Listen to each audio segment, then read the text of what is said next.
परम पावन परमाराध्य प्रातः स्मरणीय आचार्य श्री महाश्रमण जी के चरणों में सत सत नमन करते हुए हम आज सुबह का सेशन प्रारंभ कर रहे हैं। त्रिपदी वंदना। वंदे हरहं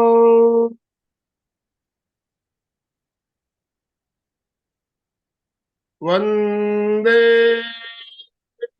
गुरु परम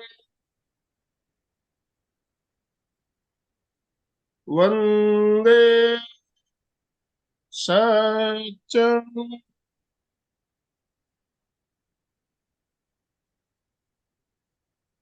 सभी साधक साधिकाओं को जय जिनेन्द्र, सुप्रभात, good morning, very very good morning, सभी को गुड गुड मॉर्निंग। ओम मॉर्निंग। राम, ओम राम। ओम राम। बंधु और बहनों, आज गुरुवार का दिन और गुरुवार को हमारी त्रिवेणी संगम का कार्यक्रम रहता है। एमपी के फिटनेस क्लासेस, कल्याणम योग केंद्र और संवाद इंटरनेशनल, तीनों संस्था मिलकर हम संयुक्त रूप से कार्यक्रम करते हैं। बहुत ही शानदार तरीके से हमारा ये क्रम चल रहा है। बहुत से देश और विदेश से बहुत से भाई बहन इससे लाभान्वित हो रहे हैं। तो आज के इस कार्यक्रम में हमारे साथ सूरत से डॉक्टर साई आराध्य मैडम हमारी स्पीकर आज हमारे साथ जुड़ी है। साई आराध्य मैडम से हम भली भांति परिचित हैं। हमारे यहाँ कई बार उन्होंने बहुत शानदार बढ़िया बढ़िया अपने प्रोग्राम लिए, एक से बढ़कर एक टॉपिक जो हमारे जीवन में बहुत ही उपयोगी टॉपिक, उस टॉपिक पर आपने कार्यक्रम लिए हैं। तो आज का जो टॉपिक है ये भी बहुत ही बढ़िया टॉपिक है। आज का टॉपिक मैडम ने रखा है योग। योग के साथ हमारा आहार विहार, आचार व्यवहार किस तरह से जुड़ा हुआ है, हम पूरी बात को चर्चा करेंगे। साथ में कुछ प्रयोग भी बताएंगे मैडम, हम प्रयोग भी करेंगे। मैं ज्यादा समय ना लेते हुए, कारण हम ज्यादा से ज्यादा साई मैडम को सुनना चाहते हैं, तो इसीलिए मैं ज्यादा समय लेना नहीं चाहता आपका। मैं डांगे सर हमारे साथ जुड़ चुके हैं। डांगे सर, मैं आपसे निवेदन करना चाहूंगा, आप साई मैडम का शॉर्ट इंट्रोडक्शन देते हुए उन्हें सादर आमंत्रित करें, उन्हें आप इनवाइट करें। बिल्कुल। तो संवाद अंतर्राष्ट्रीय योग वर्ग, एमपी के फिटनेस क्लासेस और कल्याणम योगा, इस त्रिवेणी संगम के माध्यम से हर बुधवार गुरुवार को ज्वाइंट इवेंट होती है। और इस ज्वाइंट इवेंट में दुनिया के अलग अलग ट्रेनर सेवाएं देती है। तो आज के हमारे अतिथि योग प्रशिक्षक जो डॉक्टर सई आराध्य व्यवहारिक सूरत से है, इन्होंने हमारे संवाद में भी कोविड के समय बहुत अच्छा क्लास लिया था और सभी ने उनको वंस मोर कहा था कि भाई और रिपीट होना चाहिए। तो डेफिनेटली उन्होंने बाद में भी क्लास लिया। तो ऐसे वेल नोन ट्रेनर जो 18 साल से इस क्षेत्र में कैवल्य धाम से उन्होंने योगा का कोर्स किया है और बहुत ही सुंदर ज्ञान समर्पण भाव से वो करते हैं। तो मैं सही अपना अरे सही आराध्य का जोरदार ताली बजा के हम सभी हार्दिक हार्दिक स्वागत करेंगे। Welcome welcome welcome. Triveni Sangam. और सभी जो साधक हमारे जुड़े हैं उनका भी हार्दिक स्वागत। और ज्यादा समय ना लेते हुए सही को मैं रिक्वेस्ट करता हूँ कि आज की कक्षा जो आचार विचार आहार विहार इस टॉपिक पे है, तो डेफिनेटली हमें कुछ नई बातें जरूर मिलेंगी जो हमारे जीवन में उपयुक्त होंगे। तो सही को मैं रिक्वेस्ट करता हूँ कि आज का सेशन कृपया शुरू कीजिए। वेलकम। सभी को मेरा प्रणाम। Good morning everyone. Good good morning, good morning, morning. Very very good morning. Raju Dange sir से मुलाकात हुई है और उसके बाद में ये सेवा चलती रही है, इसलिए बहुत बहुत प्रणाम, बहुत बहुत। Thank you. जो स्कूल से अभी योग आहार विहार आचार विचार हमारा ये सब्जेक्ट, ये टॉपिक इसलिए चुना गया कि एक बार इसके पहले भी ये टॉपिक पे बात हुई थी अन्य किसी जगह पे। फिर से ये बात मैं रिपीट इसलिए करना चाहती हूँ कि हम काफी सारे योग विभाग से, योग से बहुत अलग अलग तरह से परिचित है। और पारंपरिक योग पद्धति और ये एडेप्टेबल, मतलब अभी के जीवन में इसका प्रयोग कैसे कर सकते हैं, उसका एप्लीकेशन कैसा है, इसी के अनुसार योग आहार विहार आचार विचार का ये टॉपिक मैंने चुना हुआ है। ये कैसे हो सकता है कि पहले के जमाने में लोग बहुत जल्दी सोते थे, बहुत जल्दी उठते थे, अपना दिनक्रम योग जैसा करते थे, अपना आहार योग जैसा होता था, अपना विहार योग जैसा होता था, और उस तरीके का आचरण भी था, आचार भी था, और उस तरीके का विचार भी था। अब जब योगा क्लासेस कहीं पे भी अभी जहां जैसा देखते हैं कि योगा क्लासेस चलते हैं, मतलब दिन भर क्लासेस चलते हैं, visit any time, it is available for 24/7, ऐसे होता है। तो ये सही है क्या? वो एक विचार के माध्यम से हमें अपने डेली रूटीन, आप कहीं से तो ज्वाइन हो जाओ, इस प्रकार से वो एक विचार है। तो योग का आहार, विहार, आचार, विचार, ये जब इंटरनेशनल कोर्स में एज, अभी तो मैं, मेरी खुद की योग स्कूल है, आनंदमल सर से स्कूल की स्थापना, मतलब उनके रेफरेंस से ही पहचान में वो स्कूल की स्थापना की गई है। तो स्कूल के सर्टिफाइड इंटरनेशनल स्कूल ट्रेनर्स में जो भी आते हैं, तो इंटरनेशनल लेवल पे बाहर के देशों में से उनको आहार विहार आचार विचार इतने जल्दी समझ में नहीं आता है। तो उनको एज अ शॉर्टकट मेथड उनको बताना है कि आप एवी एवी पहचानो, एवी एवी समझो, आहार विहार आचार विचार, तो उनको वो इजीली समझ में आता है। इस प्रकार से जो विचार अपने अंदर 24/7, जो विचार जब कहीं पे भी रुचता है, तो उस विचार के अनुसार हम अपना आचरण करने लगते हैं। उस विचार के अनुसार हम अपने शरीर में परिवर्तन, हम अपने विहार में परिवर्तन, हम अपने आहार में परिवर्तन करने लगते हैं। तो ये चारों चीजें जो है वो आहार विहार आचार विचार, वो एक दूसरे से जुड़ी हुई है। ओके। अब योग आहार के साथ हम शुरुआत करते हैं।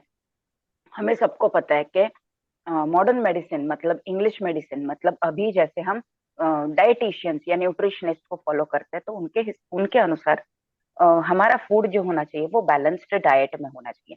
बैलेंस्ड डाइट में कैसे होना चाहिए कि उत्तम प्रमाण में कार्बोहाइड्रेट्स, मिनरल्स, विटामिन, भरपूर मात्रा में फाइबर्स, फैट्स अच्छे होने चाहिए।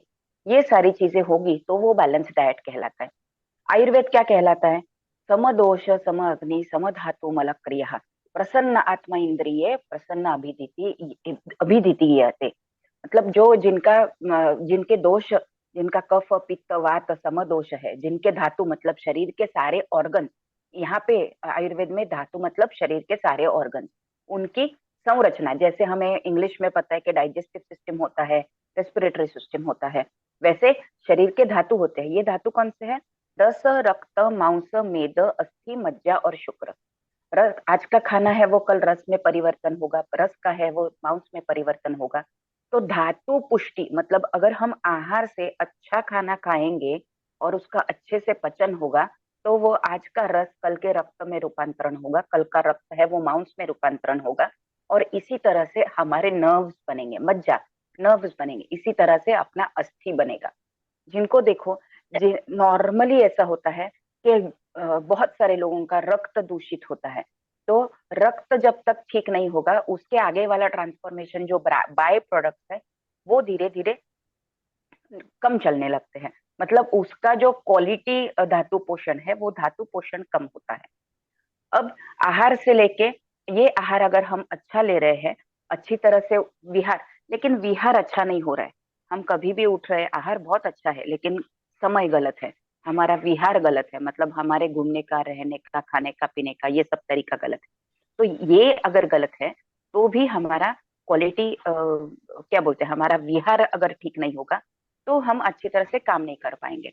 विहार में क्या है, अभी हमारा कभी कभी देखो कि शिफ्ट ड्यूटी होता है, बहुत सारे लोगों का, लेडीज है, जेंट्स है, उनको उनकी तरह से मैनेज करना होता है। स्टूडेंट्स होते हैं, आज सुबह क्या ट्यूशन है, कल शाम का ट्यूशन है, आज ये वाला प्रोग्राम है तो वहां पे अटेंड करना है। तो एक रेगुलर रूटीन में भी कई सारे बदलाव धीरे धीरे कुछ समय की वजह से, कुछ एप्लीकेशंस की वजह से आ सकते हैं। अभी अगर इंटरनेशनल है तो समय का अभाव अलग होता है, तो टाइम जोन चेंज होता है। और इंटरनेट की वजह से 24/7 हम एक दूसरे को अटैच रहते हैं। तो इस विहार की वजह से हम हमारा नेचुरली बायोलॉजिकल क्लॉक, जो हमारा बायोलॉजिकल क्लॉक है, जिस तरह से अपना शरीर बनता है, जैसे सांझ होती है, सूरज ढलता है, वैसे अपना शरीर अपने आप निद्रा अवस्था मतलब रिलैक्सेशन, रेस्टिंग कंडीशन की मोड पे, रेस्टिंग मोड पे चला जाता है। और अगर वो समय हमारा रेस्टिंग कंडीशन नहीं होता है तो हमारे बॉडी का मेटाबॉलिज्म, हमारे बॉडी का प्यूरिफिकेशन, हमारे बॉडी का डिटॉक्सिफिकेशन ये नहीं हो पाता है। एक समय सब ऑर्गन्स ने निश्चित किया हुआ है। 7 साढ़े 7 से पहले आप खाना खाते हो तो 2 से 3 घंटे खाना पचने के लिए लगता है। वैसे भी शाम का खाना पचने के लिए थोड़ा ज्यादा समय लगता है, इसलिए शाम का खाना हल्का माना गया है। बहुत कम, कम यानी क्वांटिटी में कम नहीं, कम यानी पचने में कम, सुपाच्य ये शब्द है उसे। सुपाच्य अगर खाना होता है तो फिर वो हल्के से पच जाता है, आराम से पच जाता है। कोई भी खाने से, किसी भी प्रकार के आहार से या विहार से शरीर के किसी भी सिस्टम्स को हमें अति काम पे नहीं लगाना है, अति क्रियाशील नहीं करना है। सबका काम अगर कम हो जाता है तो वो मित आहार भी होता है और वो मित विहार भी होता है। तो ये आहार रात का अगर कम खाना जाए तो बराबर डिटॉक्सिफिकेशन प्रोसेस जो लीवर का काम है वो अच्छे से होता है। और अगर अपना अपना कार्य अपने अपने दम पे सहजता से करते हैं, कोई भी किसी भी प्रकार का लोड नहीं आता है। देखो, अगर हमें 2 लोगों का खाना बनाना है और एन मौके पे बोल दिया कि नहीं हमको 10 लोगों का खाना बनाए, तो जो हमारी कंफ्यूजन होता है, जो हमारी दबड़ दबड़ बन जाती है कि काम करने के तरीके में बदल जाता है, मिसमैनेजमेंट होने के चांसेस होते हैं, वैसे सारे अपने ऑर्गन्स के साथ में इंटरनली होते रहते हैं। अब आहार में जब देखना हो कि आहार में किस प्रकार से आहार हो, तो सुबह का खाना हो, जो ब्रेकफास्ट हो, वो राजा की तरह हो। ऐसा क्यों हो? क्योंकि शरीर सुबह से जो चलन उसका होता है, जो मेटाबॉलिज्म चलता है, वो मेटाबॉलिज्म अपने आप में शरीर को एक इनिशिएटिव, हमने गाड़ी चलाने के समय शुरुआत के पहले जब गाड़ी चलाते हैं तो थोड़ा सा उसको गर्म करते हैं, उस प्रकार से हम अगर अपने आहार में पहले ही हमारे शुरुआत में उठने के बाद आधे घंटे में अगर हम कुछ ना कुछ सॉलिड ग्रहण करते हैं तो वो आहार का अपना शरीर का इनिशिएटिव अच्छा होता है। तो सॉलिड सुबह सुबह में क्या लेना चाहिए ब्रेकफास्ट में? अगर ताजा ब्रेकफास्ट बन सकता है तो ताजा ब्रेकफास्ट बहुत ही अच्छा है, बहुत ही अनुकूल है। लेकिन अगर समय नहीं होता है, कुछ नहीं कर पाते, तो चना और गुड़ ये आराम से खा सकते हैं। हम जिसे फुटाने बोलते हैं, शुक्रवार का एक प्रसाद होता है कि उसको फुटाने ही दिए जाते हैं, जो सेका हुआ चना है। सेकने के बाद उसकी आर्द्रता है, जो उसका मॉइस्चर है वो निकल जाता है और वो पूरी तरह से शुष्क बनता है। तो उसकी वजह से चना किसको देते हैं पता है? चना किसको खिलाते हैं? चना किसका घोड़े को, खाद्य है? घोड़े को। घोड़े, घोड़े का चना है, घोड़े का खाद्य है। मतलब maximum high protein rich food होता है और सबसे इजीली अवेलेबल, सबसे इजीली कैरी करने जैसा, कहीं पे भी खाए जैसा, और उसके साथ में थोड़ा सा गुड़। तो high level fibres and protein diet to maintain our body structure level. इसलिए सुबह सुबह में कुछ बनाने के लिए अवेलेबल नहीं हो तो चना खाए और गुड़ खाए, उसके साथ में अच्छे से चबा के खाए। घोड़े के दांत देखे?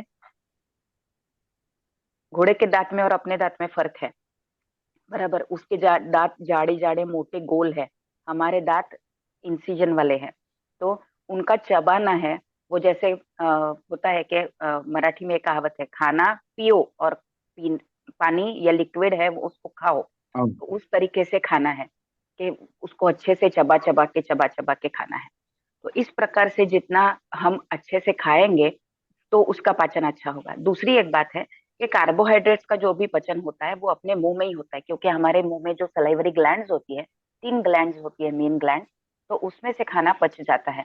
और अगर ये खाना बिना चबाए, बिना आधा आधा चबाए अगर हमारे पेट में चला जाता है तो कार्बोहाइड्रेट का पचन बहुत मुश्किल से पेट में होता है, क्योंकि लीवर से जो भी बाइल सिक्रीट होता है, वो लीवर का बाइल सिक्रीशन है, वो फैट्स, विटामिन, मिनरल्स, इनको पचाने की दृष्टि से होता है। तो कार्बोहाइड्रेट्स के पचाने की दृष्टि से वो थोड़ा सा कम होता है। और इसकी वजह से जो भी हलन चलन होना चाहिए, जो चर्निंग मतलब मिक्सिंग प्रोसेस जो स्टमक में होती है, वो अच्छी तरह से हो पाएगी। ठीक है? इसके आगे जब खाना आगे चलता है, कहाँ पे जाता है खाना? स्मॉल इंटेस्टाइन की तरफ जाता है। स्मॉल इंटेस्टाइन की तरफ जो एक छोटे छोटे अपने उंगलियों के जैसे पूरे आंतड़े के अंदर एक जो प्रवाह होता है उसको विली लाइक प्रोजेक्शंस बोलते हैं। प्रोजेक्शंस मतलब ऐसे ऐसे स्क्रू जैसे होंगे, या हर एक उंगली जैसे, जैसे हम देखो लॉन पे घास चढ़ती है, वैसे उसके हमारे पूरे इंटेस्टाइन अंदर गोलाकार पद्धति से होते हैं। ये विली प्रोजेक्शन से अन्न रस का ग्रहण होता है। अगर ये विली प्रोजेक्शन पे हमारे ऑलरेडी खाने की परख अगर हो तो अच्छे से एब्सॉर्प्शन नहीं हो पाएगा। इसलिए खाना जितना अच्छा खाना है उतना अच्छा पचाना भी है। जितना अच्छा पचाएंगे उतना अच्छा आगे वाला आया हुआ खाना हम एब्सॉर्ब कर पाएंगे।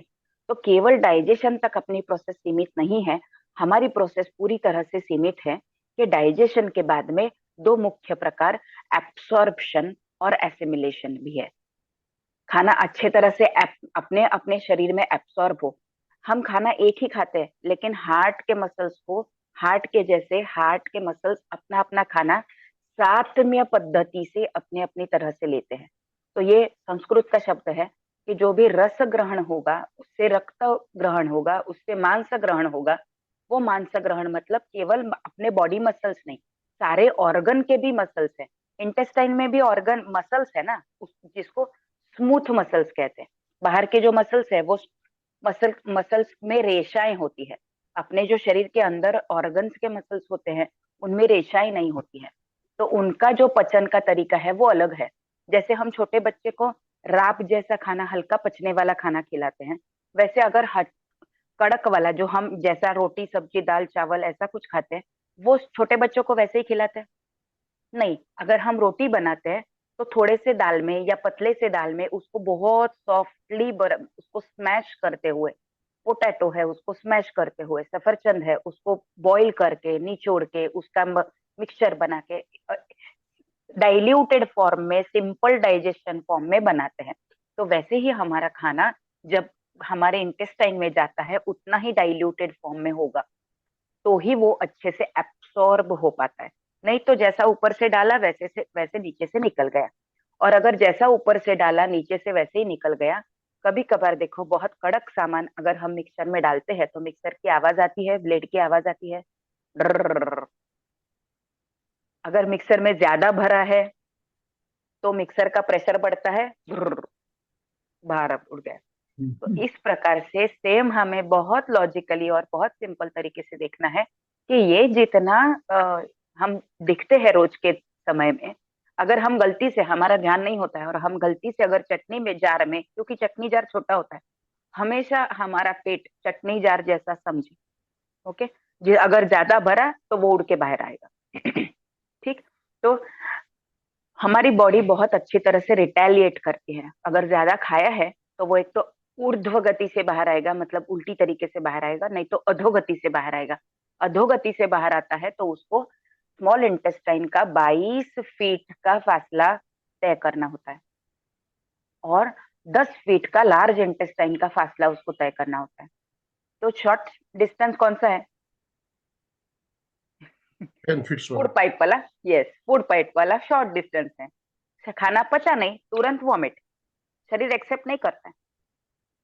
इसलिए जब भी ज्यादा खाना होता है हमें उपका जैसा आना आता है, हम सीधे श्वास कम पड़ जाता है। अभी देखो जठर के ऊपर फेफसा है, जठर के ऊपर फेफसा है तो जठर जब पूरा भरा है, जठर पूरा भरने के बाद उसका फेफसा कम हो जाएगा, उसका साइज छोटा हो जाएगा।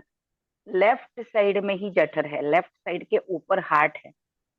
हार्ट होने की वजह से जैसा नीचे से डायफ्राम के ऊपर से जठर दबेगा उसका स्पेस बढ़ेगा, तो हार्ट के लिए स्पेस कम होगा, लंग के लिए स्पेस कम होगा। तो हार्ट के लिए स्पेस कम होता है तो ब्लड तो आ रहा है, ऑक्सीजन भी मिल रहा है, लेकिन पंप ज्यादा करना पड़ रहा है। तो हार्ट का काम बढ़ा कि नहीं बढ़ा? घर में एक रूम में जब हम ऑनलाइन काम करते हैं तब एक रूम में एक आदमी होता है, क्योंकि वो बात करेगा फोन पे, इंटरनेशनल कॉल होगा, कुछ होगा, काम होगा। तो हम एक रूम में एकॉस्टिक करके, दरवाजा बंद, ताला बंद, हम अपने अपने में है, कोई आता है तो हमें डिस्टरबेंस होता है। लेकिन अगर एक रूम में 10 लोगों को बोलो ऑनलाइन काम करे तो इसका आवाज, उसका, उसका नेटवर्क का कें कें के सभी आवाज एक साथ में मिल जाती है। तो सेम वैसे ही जठर के साथ में नहीं होता है। एक तो उसका स्पेस आपने बिगाड़ दिया, उसके ऊपर उसके साथ में उसके हार्ट का भी स्पेस बिगाड़ दिया, उसके साथ में लंग्स का भी स्पेस बिगाड़ दिया। तो हार्ट, लंग्स और ब्रेन इतना स्पेशियस और इतने क्वालिटी वर्क देने वाले हैं, इतना अच्छा मैनेजर है कि वो कुछ भी हालत में हमें खुद को अप्लाई करता है। लेकिन इसका ऐसा मानना नहीं है ना कि वो मैनेजर अच्छा तो हम कुछ भी काम एन मौके पे बोल दे। बात सारी समझ में कि कैसे मैनेज करना है। तो हमें अगर अति आहार होता है तो अति आहार नहीं होना चाहिए। उसी के साथ में हम जो लोग काम कर रहे हैं उसको खाना ही नहीं देंगे तो चलेगा? तो निराहार भी नहीं चलेगा ना। नहीं नहीं, हमें थोड़ी सी तितिक्षा करनी चाहिए। अरे वो तितिक्षा करने के लिए उसको समझाओ, समय दो। एक दिन एक बच्चे के लिए उपवास करने हैं तो उसको हम एक थोड़े थोड़े सिखाते हैं, बताते हैं कि अभी नहीं थोड़ा सा, अभी नहीं थोड़ा सा। तो उसको सहलाते हुए जब हम आहार का नियंत्रण करने लगते हैं, क्योंकि ये पक्का विचार मन में बैठा हुआ है कि नहीं, मुझे धीरे धीरे कंट्रोल करना है। मित आहार में कहा गया है कि निराहार भी नहीं रहना है और अति आहार भी नहीं करना है। इसलिए जो आयुर्वेद की परिभाषा है वो सम दोष, सम अग्नि, सम धातु, सम होना चाहिए, ज्यादा भी नहीं और कम भी नहीं। तो हमें हमेशा मुझे सवाल होता है कि कितना खाना चाहिए। सम खाओ। चावल नहीं खाना चाहिए, नहीं ऐसा नहीं है, चावल खाओ, सम खाओ। किसी की आदत ही होती है। अभी कंडीशंस की वजह से, ट्रेडिशन की दृष्टि से देखेंगे, नॉर्थ में चावल कम खाते हैं, गेहूं ज्यादा खाते हैं, साउथ में चावल ज्यादा खाते हैं, गेहूं कम खाते हैं। अगर उनको पूछा जाए साउथ में इतना बड़ा खाना, राइस दाल चावल सांबर ही होता है, तो उनको अगर बोलेंगे आप बैलेंस्ड डाइट नहीं ले रहे हो तो चलेगा।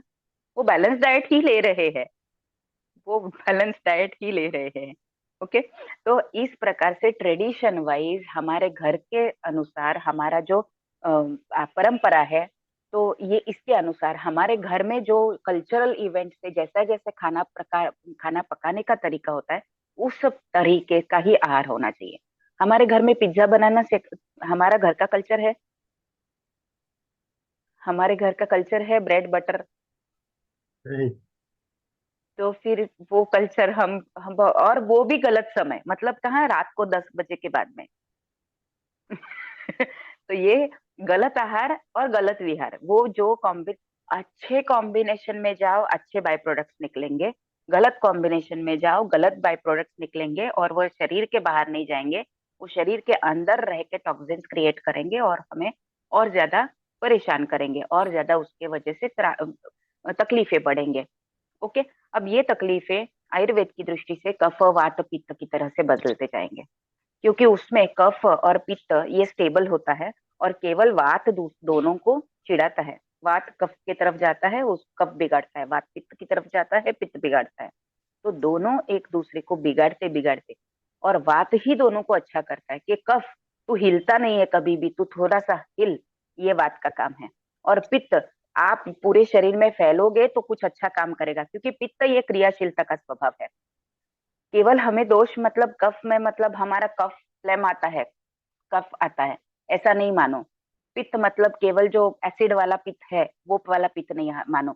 कफ के प्रकार आयुर्वेद भाषा में 5 प्रकार के हैं। कफज कफ 5 प्रकार के हैं। अवलंबक कफ होता है, नेत्रक कफ होता है, अवलंबक होता है, पित्त में आंखों का पित्त अलग होता है।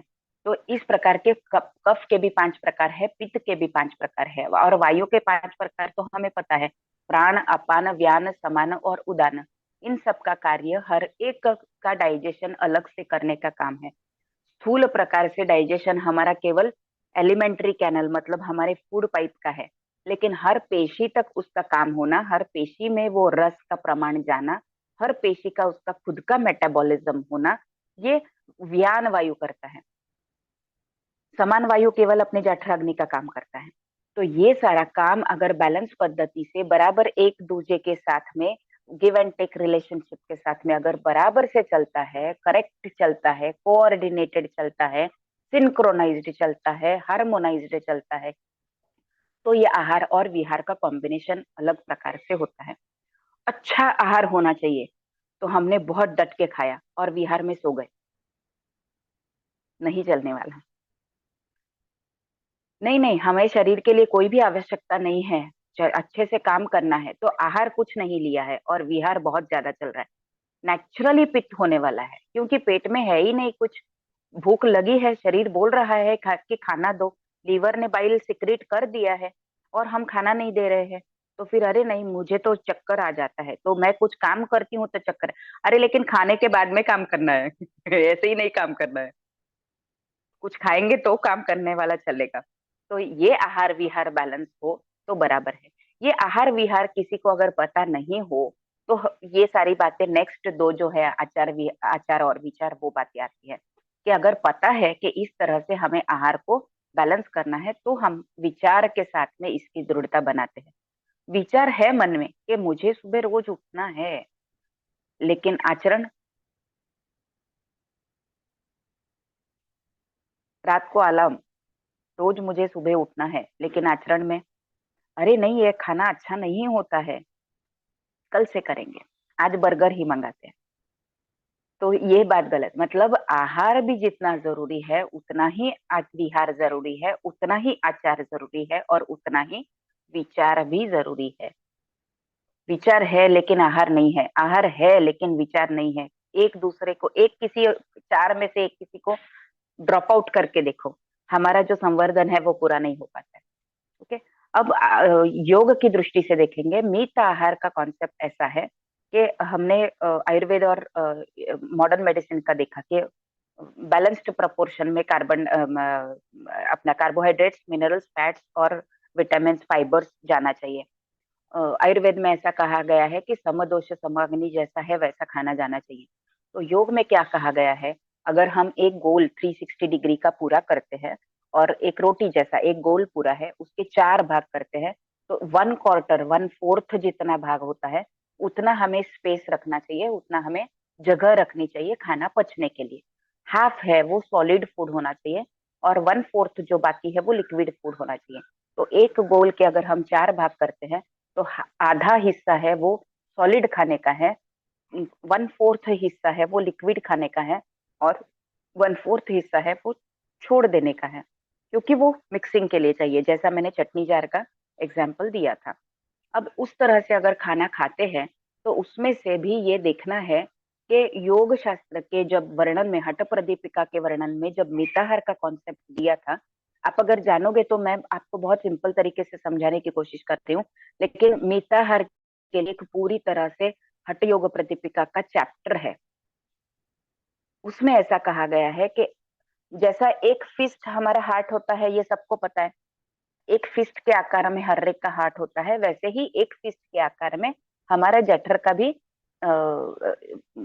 उतना ही नाप उसका होता है, उतना ही उसका प्रमाण होता है। और उसमें उन्होंने कहा है कि एक धान्य ग्रहण करना है। कितना धान्य? एक धान्य। योग ने ऐसा कहा है कि मल्टीपल डाइट, बैलेंस्ड डाइट नहीं चाहिए, एक धान्य चाहिए। और तब क्या होता था, तब दाल चावल सब्जी रोटी ऐसा सब कुछ होता था। एक धान्य में उन्हें ऐसा कहा गया है, उसे इंग्लिश में ट्रांसफॉर्म करते हुए ऐसा बनाया है कि खीर खाओ, पॉरिज खाओ, PORRIDGE, पॉरिज मतलब खीर। आजकल अमेरिकन को, उनको जो ट्रांसफॉर्मेशन करते हैं उनको वो संभाव्य भाषा में, मतलब हमारी भाषा में राब खाए। वो राब किसकी बननी चाहिए? व्हीट की, आटे की? नहीं, उन्होंने कहा है मिलेट धान्य। ये साल हमारा मिलेट ईयर चल रहा है। उन्होंने कहा है कि एक धान्य की जो पचने में हल्का हो, तब उन्होंने एक धान्य में में हठ प्रदीपिका में केवल राइस, चावल है या फिर बाजरा है या फिर जवार है या फिर रागी है, ये प्रचलित रूप में मिलने वाले हैं। बाकी के जो सारे बार्नयार्ड मिलेट वगैरह थे, जो मोरियो था, हम अभी मोरियो बोलते हैं, वो बार्नयार्ड मिलेट है, वो कम बताया था, लेकिन जवार, बाजरा, रागी ये ज्यादा बताए थे।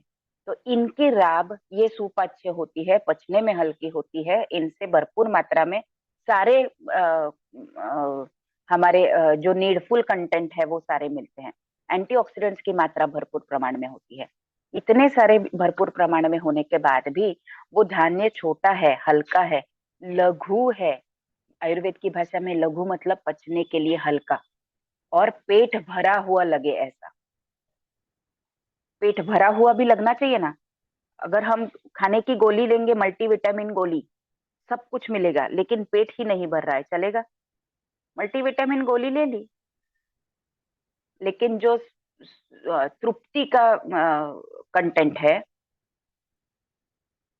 सब मिलेट, अभी एक मैसेज आया कि सब मिलेट खाना बराबर है, वो अच्छा है, तो एक मिलेट एक साथ में खाऊं, क्योंकि हर एक की जो एब्सॉर्प्शन और इसकी कैपेसिटी होती है वो अलग होती है। तो वो पचने के लिए अलग अलग, बाइल को अलग अलग मात्रा में सिक्रेट करना, इसलिए इसलिए तो कहा है कि एक धान्य एक प्रकार में, और वो भी कैसे शुद्ध सात्विक, उसमें दूध घी की मात्रा भरपूर हो। मुझे याद है कि जो भी प्रसाद के स्वरूप में हमें मिलता है ना, उसकी क्वांटिटी, उसकी मात्रा वो बहुत सही तरीके से होती है। तो जो प्रसाद देखना, अभी मैंने जैसे कहा शुक्रवार के दिन में चने फुटाने का प्रसाद होता है, कोई भी माता जी के मंदिर में जाओ, और खड़ी साकर होती है उसके साथ में।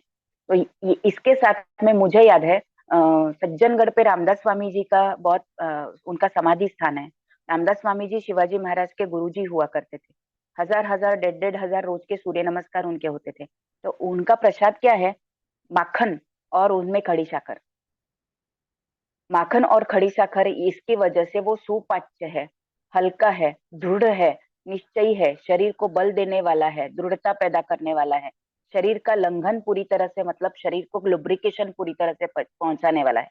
इतना एक्सरसाइज करोगे तो शरीर को कुछ अच्छा कंटेंट में जो चाहिए, तो माखन और लो नहीं होता है, माखन और खड़ी साकर, वो भी जो भी साकर होती है वो पॉलिश्ड, अभी हमें जैसे प्रसाद में साकर मिलती है वैसी वाली नहीं, जो डाइस्ड फॉर्म में होती है वैसी वाली नहीं, जो जिसका कोई फॉर्म नहीं होता है, वो खड़ी साकर, अक्खी साकर वैसी वाली होती है, मिश्री जिसे बोल सकते हैं, मिश्री होती है।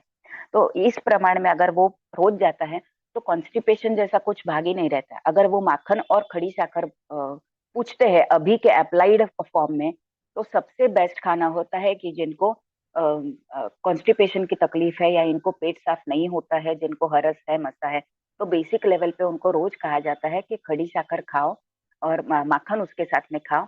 और लगाना है तो गणेश क्रिया नाम की एक क्रिया होती है, कि गणेश क्रिया में हम अपना एनल माउथ, मतलब गुदद्वार जो है, वो अपनी बीच वाली उंगली से साफ करते हैं। ये गणेश क्रिया नाम की जो भी शुद्धि क्रिया योग विद्या में कही गई है, उसमें से बहुत ही बेसिक शुद्धि क्रिया है। अपना मल साफ होने के बाद में, अपनी शुचिर्भूतता होने के बाद में, हम वॉशरूम अच्छे से जाके आए, फिर भी जो आंतड़े का जो अंदर का आवर्तन होता है वो शुष्क पड़ता है, वो पानी की मात्रा उसमें कम होती है, क्योंकि लार्ज इंटेस्टाइन की का काम ही है एक्सेस वाटर को एब्सॉर्ब करना, मल को दृढ़ बनाना और उसे पास ऑन करना। तो वो जो शुष्क मल रहता है, अगर हम उस टाइम पे नहीं गए तो उसका काम बनता रहता है, फिर मल शुष्क बनता है, कड़क बनता है। अब देखो, अब दिन भर में गए नहीं है कहीं कुछ काम की वजह से, तो वो जो कड़क मल होता है वो बहुत कड़क मल बन जाता है और पास होने में दिक्कत आती है। फिर जो नर्व्स गुदद्वार के अंदर होती है वो फट जाती है और खून आने लगता है। तो उसे क्लीन रखने के लिए, एक बार मल साफ हो गया, एक बार रेक्टल कैनल क्लियर हो गया, तो घी से या माखन से बड़ी वाली उंगली से गणेश क्रिया, क्योंकि एनल माउथ इतना ही है, टेक्टम इतना ही है, अगर देखेंगे तो वो बहुत बराबर से पूरी तरह से साफ होता है। तो शुद्धि क्रिया में जैसे बस्ती क्रिया कही गई है, उसके साथ में गणेश क्रिया भी कही गई है, और इसे नाम दिया गया है गणेश क्रिया। तो इस क्रिया से मल संवर्धन अच्छी तरह से, इजैकुलेशन, एक्सक्रीशन अच्छे से होता है। और हमें ज्यादा, देखो अगर मल ज्यादा कड़क हो रहा है तो हम ज्यादा फोर्स के साथ में करते हैं, तो वो नहीं करना पड़ता है, इजीली लाइफ गोइंग होता है, तो वो आराम से पच जाता है। तो केवल डाइजेशन तक ही सीमित नहीं, उसके वाटर इनेमा का काम ले सकते हैं, करेक्ट, वाटर ले सकते हैं। कभी कभार ऐसा हो कि वाटर में वो अभी ऐसा मानते हैं कि पानी का प्रमाण, वो पानी अच्छा होना चाहिए, क्योंकि पानी भी अगर इन्फेक्शन वाला हो तो बैक्टीरिया और वायरस तुरंत ज्यादा इफेक्ट करता है। और अगर वो बैक्टीरिया, ऑलरेडी अगर बैक्टीरिया हो और पानी पूरी तरह से नहीं निकला हो, तो पानी के कारण वो बैक्टीरिया बढ़ने के चांसेस होते हैं। इसलिए जितना अलग अलग सब्जेक्ट से हम डीप में जाएंगे, उतना उसका डीप स्टडी होगा। इसलिए बेटर है कि अच्छे डॉक्टर को कंसल्ट करें, सबसे बेटर है। हम अपने अपने, अब मैंने कितनी बार देखा है कि इनेमा जो पानी से लेते हैं, वो भी अगर इनेमा आधा हो जाता है, मल अगर आधा अधूरा रह जाता है, तो भी काफी सारे चांसेस होते हैं, फिर खुजली आना वगैरह, बहुत सारे चांसेस, शुष्क पड़ना ये होता है। फिर उसमें अगर इन्फेक्शन बन जाता है तो वो ज्यादा मल को अधिक खराब तरह से क्रिएट करता है। इसके लिए अंडर ऑब्जर्वेशन, अंडर गाइडेंस ही ये सारे प्रैक्टिसेस करे तो ज्यादा फ्रूटफुल है, उसके कोई चांसेस ऐसे नहीं होते हैं। ओके, तो घेरण संहिता के शुद्धि क्रिया के साथ साथ में जो आहार का निग्रह बताया है, वो आहार के निग्रह के साथ में, जैसा मैंने कहा कि हाफ सॉलिड, 1/4 लिक्विड और 1/4 हमें खाली रखना है। और कितने दिन में, कितने समय में हमें आहार लेना है, योग की भाषा में हमें केवल 2 बार का आहार लेना है, लेकिन अभी वो योग भाषा में 2 बार का आहार है और हमें नॉर्मली डॉक्टर कहते हैं कि 3-4 घंटे में कुछ ना कुछ खाना है। क्यों ये फर्क पड़ता है? फिर हम कंफ्यूज हो जाते हैं कि हम डायरेक्टली योग विहार आहार की सोचते हैं, लेकिन हम रोज काम करते हैं। हम दिन में 4-5 माह स्कूटर पे घूमते हैं। हम दिन भर में बहुत बार फोन पे काम होता है, फिजिकली काम होता है, ब्रेनी काम होता है। तो इस प्रकार से हमारे ब्रेन को 70% ऑफ ब्लड सप्लाई की जरूरत होती है, 70% ऑफ ऑक्सीजन की जरूरत होती है अभी का हमारा। इसलिए खाना कैसा है, सुपाच्य, अधिक अच्छा, क्वालिटी वाइज खाना हो कि जो शरीर में ज्यादा मल नहीं बनाए, शरीर को ज्यादा हेवी नहीं बनाए, लेकिन ब्रेन को हर वक्त पूरा तरह से ऑक्सीजन पहुंचाए, तो वो काम अच्छे से बनेगा। मतलब हम हमें हैवी खाना है हमेशा नहीं, हर 2 घंटे के बाद में कुछ ना कुछ थोड़ा थोड़ा। हम ऐसा सोचते हैं कि नहीं, हर 3 घंटे के बाद कुछ ना कुछ खाना है, तो प्लेट भर के नहीं, कटोरी भर के। मेरे एक डाइटिशियन थे, पुणे के थे, तो पुणे के जो डाइटिशियन थे उन्होंने, मैं याद करती थी, 45 ईयर्स तक उनका जो सर्विस का काल, और उसके बाद में भी वो बहुत ज्यादा, क्योंकि 60s के बाद में वैसे काम बंद हो जाता है, रिटायर हो जाते हैं, लेकिन लाइफ लॉन्ग उनका काम चलता है। तो उनके पर्स में 6 डब्बे, हमें जैसे मार्केट में 6 डब्बे मिलते हैं ना, वैसे 6 डब्बे का पैक उन्होंने लिया था कि जो पर्स में बैठ सके। सुबह जाते समय ही वो 6 डब्बे अलग अलग तरह से रोज भर के लेते थे, और उनका 6 टाइम का खाना वही होता था। आज तक मैंने कभी उनको फास्टिंग मतलब क्या, वो बोलते कि मुझे जरूरत ही नहीं है फास्ट करने की, क्योंकि 6 डब्बे में जितना आता है उतना ही वो 6 बार खाते हैं, उससे ज्यादा नहीं खाते, उससे कम नहीं खाते। और हर उनके जो भी रेगुलर रूटीन में था उतना ही खाना होता था। तो उन्होंने सेट करके लिया था कि आज यहाँ पे पतला खाना है, यहाँ पे सूखा खाना है, यहाँ पे ग्रेन्स होने चाहिए, यहाँ पे मुझे फ्रूट्स होने चाहिए। तो 6 का उनका एक बार में फिक्स होता था। तो ऐसा कभी फिक्स, क्योंकि आजकल क्या है, डाइट न्यूट्रिशनिस्ट अलग है, डॉक्टर सारे अलग है, एक का इधर कंसल्टेशन होता है, एक का दूसरी तरह से कंसल्टेशन होता है, सभी मिक्स करके कोई भी आपको ये नहीं मिलेगा। और एक रूटीन को फॉलो करने के लिए कम से कम 15 दिन जाते हैं। तो सेम रूटीन होता है, आज नहीं, आज कुछ ये काम आ गया तो वो रूटीन बैठा। इसलिए हमें खुद से पेशेंटली और अच्छी तरह से अगर हम डिजाइन करने लगे तो ये सारी बातें हम सेट कर पाते हैं। और आज मूड होता है, कल मूड नहीं होता है, हफ्ते भर का मूड होता है, फिर एक दिन गल जाता है, जाने दो ना, छोड़ो। फिर एक दिन रूटीन जो बिगड़ जाता है वो वापस रूटीन लाने के लिए सेम आहार विहार और आचार विचार, इस तरह से कितनी बार हमें stick to the point, stick to the point, stick to the point करना पड़ता है। ये नैमित्तिक कर्म है। आज पेट साफ नहीं हुआ तो कल हम छोड़ देते हैं, जाने दो, आज कल नहीं साफ हुआ ना, आज जाते ही नहीं है। उल्टा हम आज जो जबरदस्ती से अच्छा सा समय निकाल के, अरे भाई कल कुछ नहीं हुआ है, नहीं तो मेरा रूटीन, इस प्रकार से अगर उस तरह से मोस्ट प्रायोरिटाइज्ड काम अगर हमारा हर एक लाइन में बनता जाता है, तो हम अपने पूरी तरह से आहार विहार और आचार विचार के मार्गदर्शन पे उस तरह का विचार लेके हम पूरी तरह से रीअरेंज और रीऑर्गेनाइज कर सकते हैं। ओके, विहार में आजकल 24/7 सब कुछ अप्लाई होता है, सब कुछ मिलता है। तो रात में अगर नाइट ड्यूटी होती है तो दिन में कितना सोना चाहिए? पूरी दिन रात भर नाइट ड्यूटी होती है तो दिन में पूरी तरह से सोना चाहिए? नहीं, योग के नियमन के अनुसार जो जितनी नींद रात की है उससे आधा समय सोना चाहिए। तो हमारी अगर 4 घंटे की नींद नहीं हुई है तो हमें दोपहर को 2 घंटे सोना चाहिए, क्योंकि नींद भी पूरे शरीर को रिजुविनेट करता है। लेकिन सुबह का जो शरीर होता है, सूर्य उदय के साथ में पूरा मेटाबॉलिज्म ही बदल जाता है। तो इसकी वजह से रात का अगर हमारा 4 घंटे का सोना बाकी है तो उसे हाफ करना है दोपहर को। वो भी कैसे? खाना खा के नहीं सोना है, बिना खाए हुए सोना है, और उठने के बाद में खाना खाना है। तो वो जो खाना खाया है वो वैसे ही अपाचित नहीं रहेगा, उसका आम नहीं बनेगा। जो अनडाइजेस्टेड फूड होता है उसका आम बनता है। इसके लिए पहले सो जाओ और फिर उसके बाद में उठने के बाद में खाना खाओ, ये नॉर्मल रूटीन में है। ओके, विहार कर रहे हैं, मूविंग जॉब है, बहुत ज्यादा बाहर घूमने का है, तो लिक्विड डाइट ज्यादा प्रेफरेबल है, क्योंकि लिक्विड डाइट आपके शरीर को रिहाइड्रेट करता है। जैसा आप घूमते हैं, प्रवास करते हैं, प्रवाही होते हैं, तो उसमें वातवर्धन का काल माना जाता है। जैसे प्रोफेसर्स हो, दिन भर बात करनी हो, कंसल्टेंट हो, थेरेपिस्ट हो, मार्केटिंग वाले हो, तो उनमें बात ज्यादा करनी है तो उनका वात वर्धन ज्यादा होता है। तो उन्हें ये ध्यान में रखना है, सुबह में जब हम गार्गलिंग करते हैं तब गार्गलिंग करते समय घी से या तिल के तेल से गार्गलिंग करें। कैसे गार्गलिंग करें?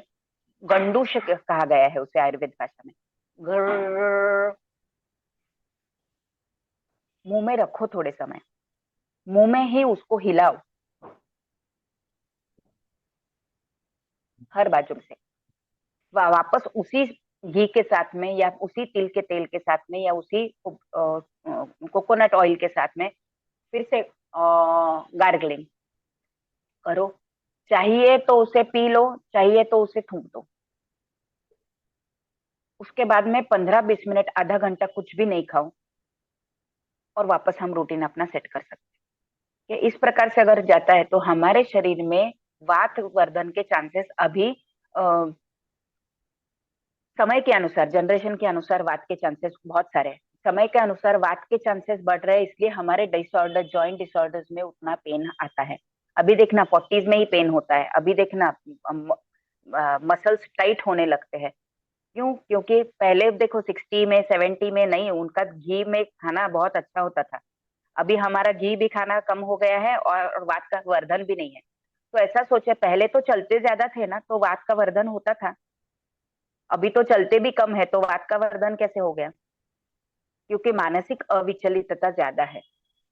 विचलितता ज्यादा होने के कारण, मानसिक स्वस्थता कम होने के कारण वात का वर्धन अधिक समय, बैठे बैठे भी वात का वर्धन हो जाता है।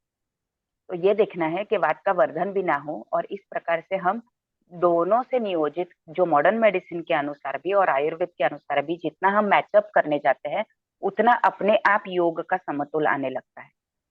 और हम आहार के माध्यम से भी, विहार के माध्यम से भी, आचार के माध्यम से भी और विचार के माध्यम से भी दृढ़ बनते जाते हैं और सम बनते जाते हैं। विचार, अविचार और अति विचार, ये भी दोनों काम नहीं करते। अविचारी स्वभाव से, हम बोलते हैं ना, अविचारी से कुछ भी नहीं करो, और अति विचार से भी कुछ नहीं। अविचारी स्वभाव होता है, वो कुछ भी सोचे बिना समझे बिना काम किया जाता है। और अति विचार से भी जो काम करते हैं वो कितना समय, मतलब दिमाग को कितना काम, मन जितना ज्यादा, नर्वस सिस्टम जितने ज्यादा, उतना हार्ट और लंग्स को काम ज्यादा, ऐसा सोचो। क्योंकि ब्रेन बोलता है कि मुझे तो 70% ऑक्सीजन चाहिए, आप कुछ भी करो।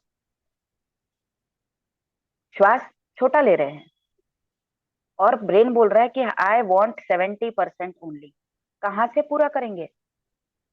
हमें ध्यान में ही नहीं होता है कि हमें हर श्वसन पूर्ण श्वसन करना है। एक का ही दिन, फिर एक बार में 1 घंटे के योगाभ्यास में पूरी 23 घंटे की कमी पूरी करेंगे? अरे भाई, फेफसा इतना सही है, उसको थोड़ा थोड़ा दो, पूरा दो, 24 घंटा दो, समदोष में दो, मतलब सम प्रमाण में दो। 1 घंटे का प्राणायाम, अरे मैंने सुबह कर लिया प्राणायाम, दिन भर इतना ही श्वास। ये इसलिए जो माध्यम है कि 1 घंटे का योग, बोलते हैं कि 1 घंटे का योग नहीं होता है, वो 24 घंटे का आचरण होता है, तो ही वो योग कहा गया है। तो किस प्रकार से, इस प्रकार से, अगर मैं मेरे क्लास में हमेशा कहती हूँ कि आपको जब पूर्ण श्वसन, 1 आवर इज लाइक ट्यूशन, 1 घंटा है वो ट्यूशन के जैसे है। उस 1 घंटे में जो भी बताया जाता है वो 22, बाकी के 23 घंटे में आपको अमल करना है। ये 1 घंटे की चाबी मैं रोज देती हूँ। खिलौना देखा है, एक बार चाबी घुमाई वो इतना चलता है, तो 1 घंटे की चाबी मैं देती हूँ, लेकिन बाकी 23 घंटे आपको अमल करना है कि नहीं करना है? समय ही नहीं मिलता है। अरे बहुत ज्यादा समय होता है।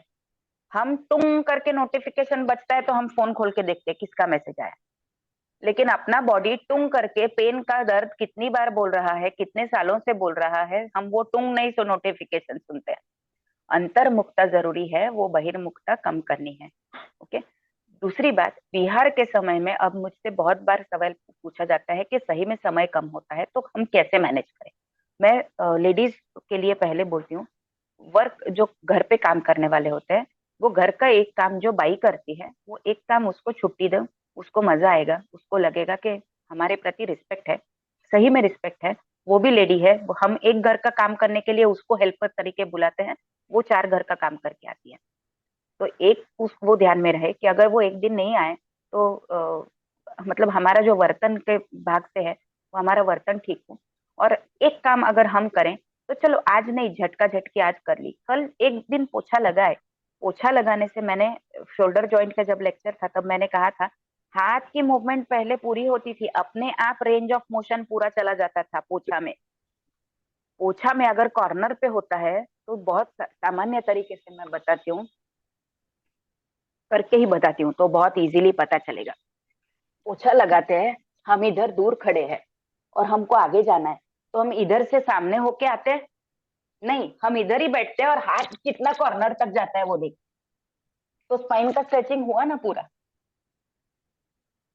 उधर का कॉर्नर है, हम इधर इधर से नहीं हिलेंगे, पैर से नहीं हिलेंगे, हम हाथ कॉर्नर तक जाता है कि मतलब स्ट्रेचिंग, स्प्रेडिंग, स्पेसिंग उतना होगा। तो ये भी देखना है कि एक कोई काम का भाग अपनी तरफ आता है। एक दिन गाड़ी लेके जानी है, दूध लाना है, रोज ही नीचे जाते हैं तो दूध लेके आते हैं, तो एक दिन चल के जाए। गाड़ी हमेशा ऐसे चलाते, कभी ऐसे गाड़ी चलाई हमें उल्टा, क्योंकि हमारे आंखें पीछे नहीं है, बराबर। लेकिन सिंपल टेक्निक मैं बताती हूँ, कितनी बार ऐसा होता है कि एक जगह से दूसरे जगह जाने के लिए मुझे 10-15 मिनट का समय होता है और गाड़ी के पार्किंग जितना ही समय होता है। एक क्लास से दूसरे क्लास में जाओ तो एक हाथ हैंडल पे और एक हाथ अपनी जो गाड़ी की बैक साइड होती है जहाँ पीछे वाले पकड़ के बैठते हैं, वहां पे एक हाथ अगर हम पीछे लेके जाते हैं तो सिंपल ट्रैक्शन, सिंपल स्ट्रेचिंग गाड़ी पे बैठे बैठे होता है। ओके, तो ये हाथ हैंडल पे और दूसरा हाथ पीछे। हम जहाँ पे ड्राइविंग सीट पे सामने बैठते हैं वहां पे भी, वहां से भी सही से ट्विस्टिंग और स्ट्रेचिंग हो सकता है। उस दिन मुझे याद नहीं आया, ये वाला इजी है। तो इस प्रकार से हम एडेप्टिव पर्पस से आहार विहार और आचार विचार में काफी सारे चेंजेस कर सकते हैं। ओके, और चेंज कहाँ पे कर सकते हैं? गाड़ी पे हमें काफी सारा समय सिग्नल पे रोकना होता है, तो सिग्नल पे हम फोन देखते हैं। इतनी फैसिलिटी अच्छी है कि फोन स्टैंड हमेशा फोर व्हीलर हो तो स्टैंड सामने रहे, हाथ का उपयोग नहीं करें। ब्लूटूथ का उपयोग सबसे अच्छा है। अभी ब्लूटूथ का भी उपयोग ऐसे हो गया है कि ज्यादा समय ब्लूटूथ नहीं सुनना चाहिए, तो कानों के ट्यूब्स पे असर होता है, वो भी देखना चाहिए कि कब हम दूर से बात कर सकते हैं, कब हम कान में डाल सकते हैं। हमारा काम, हमारा फोन होने के बाद में हमारा हाथ तुरंत एफबी पे चला जाता है, तुरंत यूट्यूब पे चला जाता है। अभी तो शॉर्ट रील्स की तरफ बहुत ज्यादा जाता है, तो वो ज्यादा हमारे दिमाग से है। एक होता है तो हम स्क्रोल स्क्रोल स्क्रोल स्क्रोल करते रहते हैं, उसे हमें हमें खुद से मैनेज करना चाहिए। तो जितना पूरक, वापस से मुझे याद आया कान की वजह से, तो जो हमारे पंचेंद्रिय है, ये पंचेंद्रियों के संवर्धन के लिए आयुर्वेद में हर एक को तेल से ग्रीसिंग करने के लिए कहा है। अंजन है, मतलब घी का जो पहले वाला अंजन हम काजल जो बनाते थे, वो घी का अंजन हमेशा हर रात आंखों में डाले तो आंखों का संवर्धन हो। नाक में गाय के घी का टीपा डालने के लिए बोला है। नाक में गाय का टीपा डालने से हमारे सारे इंद्रियों का संवर्धन होता है, नस्य जिसे कहते हैं। तो आजकल डॉक्टर्स के पास में गाय का नस्य करने के लिए गाय का जो घी का टीपा होता है वो सभी डॉक्टर्स के पास में बहुत इजीली मिलता है, अवेलेबल है। तो वो दो दो ड्रॉप्स गाय के घी के नाक में डालने हैं। जैसा मैंने अभी गंडूश कहा, तो गार्गलिंग करते समय घी से या तिल के तेल से या कोकोनट ऑयल से हम गार्गलिंग कर सकते हैं। तो जैसे अभी 1 घंटा में कंटिन्यू, बाद में क्लास में, बाद में थेरेपी क्लास में, बाद में रेगुलर क्लास में, बाहर विजिटिंग क्लास में, कंटिन्यूस 8 से 10 घंटा आप कंटिन्यू बोल के देखो, आपको ऐसा लगता है कि कुछ समय शांत बैठे। तो ये जो ब्रेन का नर्वस सिस्टम का संवर्धन है, वो नासिका से ऑयलिंग करने के बाद, इससे ऑयलिंग करने के बाद, गंडूश करने के बाद में, पहले याद करो, हम जब परंपरा में है कि जब हम दिवाली के समय में अभ्यंग स्नान जो कहते हैं, वो आजकल अभ्यंग स्नान भी बहुत कम हुआ है। हमारे यहाँ पे भी अभी भी प्रथा है कि लक्ष्मी पूजन और नरक चतुर्दशी के समय पे अभ्यंग होता है। सूर्योदय होने से पहले घर के सभी बड़ों का नहाना, सब लोगों का नहाना होना चाहिए, और वो भी तेल के अभ्यंग स्नान से, तेल से मालिश करने के बाद। तो उसमें एक विधि है, उसको नाम है कर्ण पूर्ण विधि। कर्ण, कान में भी तेल डालना है और वो हल्का सा गर्म करके डालना है। सेम गले में जो जो घी या तेल हो उसको गर्म करके डालना है। आंखों में अंजन का हो तो उसको गर्म करके, वो नहीं होता है ना, तो ऑयल से ऑयल पहले बीच वाली 2 उंगलियां तेल में या घी में डुबाओ और उसको इस प्रकार से गोल गोल, वो संवर्धन होता है। आंखों का शुष्क पड़ना, आंखों से पानी आना, आंखें ऐसे ऐसे मिचमिचाती होना, ये सारे उसमें से डिसऑर्डर्स क्लियर होते हैं। साथ में इतने जो कैविटीज में, जो नाक की कैविटी है, जो कान की कैविटी है, इसमें जब हम ऑयल डालते हैं तब हमारे जो भी पंचेंद्रिय है उनका संवर्धन होता है, और पंचेंद्रियों से ब्रेनी सिस्टम में जो इंटर विषय ग्रहण होता है, मतलब जो आंखों से देखा है वो कानों से सुना है तो हमारे ब्रेन में पक्का बैठ जाता है। देख भी रहे हैं और सुन भी रहे हैं तो डबल ज्ञान, हमारा दृढ़ ज्ञान जाता है, तो ये इजी होता है और हमारा संवर्धन अच्छे से होने लगता है। तो इस प्रकार से हम अपने आहार विहार से और आचार विचार से बदलाव हम ला सकते हैं। और किसी को पूछना है, मेरा इधर पूर्ण होता है। बहुत ही थैंक यू, सुंदर थैंक तरीके से आपने, साई मैडम, बहुत सुंदर तरीके से आहार विहार आचार व्यवहार, तो हमने योग में सब चीजों का ध्यान रखना है। लेकिन आजकल की हमारी जो लाइफ, जो बिजी लाइफ स्टाइल है, और देखिए आजकल लेट नाइट खाना तो आम बात हो गई है, बहुत आम बात आम हुई बात है। हो गई है। और पार्टीज में भी जब हम जाते हैं तो हम रात को 10 साढ़े 10 बजे तक जब पहुंचते हैं तो सबसे पहले हम क्या करते हैं, हाई टी लेते हैं। उसके हाई बाद टी लेते मेन हैं। कोर्स होता है, हाई टी में ही पेट भर जाता है हमारा, बाद में मेन कोर्स होता है, उसके बाद में ऊपर से फिर डेजर्ट्स आइसक्रीम होते वगैरह खाते हैं। तो ये देखिए, जो ये हाई टी में जो आइटम खाया खिलाया जाता है या खाते हैं, वो सारे आइटम मैं देखता हूँ मैदे से बने हुए या तले हुए होते हैं। और रात को अगर वो चीज हम हाई टी लेके अगर 3 घंटा 4 घंटा जागते नहीं है, सो जाते हैं आके, तो वो कैसे हम्म। पचेगा बताइए। वो पचेगा नहीं, तो उसके लिए थोड़ा सा हमें खाने पे भी कंट्रोल रखना है। एक तो हम दूसरा फिर बाद में ऐसा दूसरा है कि पहले देखिए, हम खाना खाने कहीं जाते थे तो कहीं भी बैठ के, पूरा आसन लगा के बैठ के खाना खाया जाता था। आजकल खड़े आजकल खड़े खड़े खड़े ही खड़े खाते हैं। खड़े खाना खाया जाता है, फैशन। तो ये जो तो पाश्चात्य जो शैली हम अपना रहे हैं, हाँ, ये हमारे लिए कितनी घातक हो रही है, इस बात को हमें बहुत ज्यादा समझना है। घातक हो रही है। इस अभी बात मैं को लेकिन समझना बहुत है। जगह अभी अभी लेकिन जैसा मैं सूरत में देख रही हूँ, बाहर भी देख रही हूँ, अभी वैसे भी पाश्चात्य पद्धति से होता है, तभी भी सिटिंग अरेंजमेंट किया जाता है अभी और ज्यादा। तो जी वो एज अ मैनेजर, जो क्या क्या बोलते हैं, जो मेहमान नहीं, जो यजमान लोग होते हैं, जो तो यजमान लोग जो गेस्ट देखते हैं, तो उनके तरफ से देखना है कि वो लोग अरेंज कर देते हैं। तो जी वो ये सही बात है कि एज अ ऑर्गेनाइजर अगर हम वो ध्यान देते हैं कि ये लोग खड़े खड़े नहीं खाए, तो वो सिटिंग अरेंजमेंट अगर हो जाती है तो वो सबसे उत्तम भाग होता है। दूसरी बात कि जो रात में इतना खाना होता है, तो वो दोनों तरह से देखो। एक एक तो खाना इतना प्रिय प्रिय इसलिए कि जो मेहमान आते हैं उनको अगर हम खिलाएंगे तो वो प्रेम का व्यक्त करने का एक एक तरीका होता है। जी तो प्रेम करने का व्यक्त का तरीका ऐसा भी लगता है कि कभी हमने कुछ आग्रह नहीं किया तो हम किसी किसी के मन में रहता है, अरे भाई आग्रह नहीं किया मतलब इनका कोई ये आत्मीयता नहीं है क्या। लेकिन अगर हम ट्रांसपेरेंसी हम में रहे तो हमारे धीरे धीरे ये सब चीज होगी कि यजमान भी खाने का समय बदलेंगे। हम अगर देखो, यजमान क्यों बताते हैं कि रात का समय ही मिलता है, 7 बजे कोई बुलाएंगे खाने तो हम अपना ऑफिस छोड़ के नहीं आएंगे।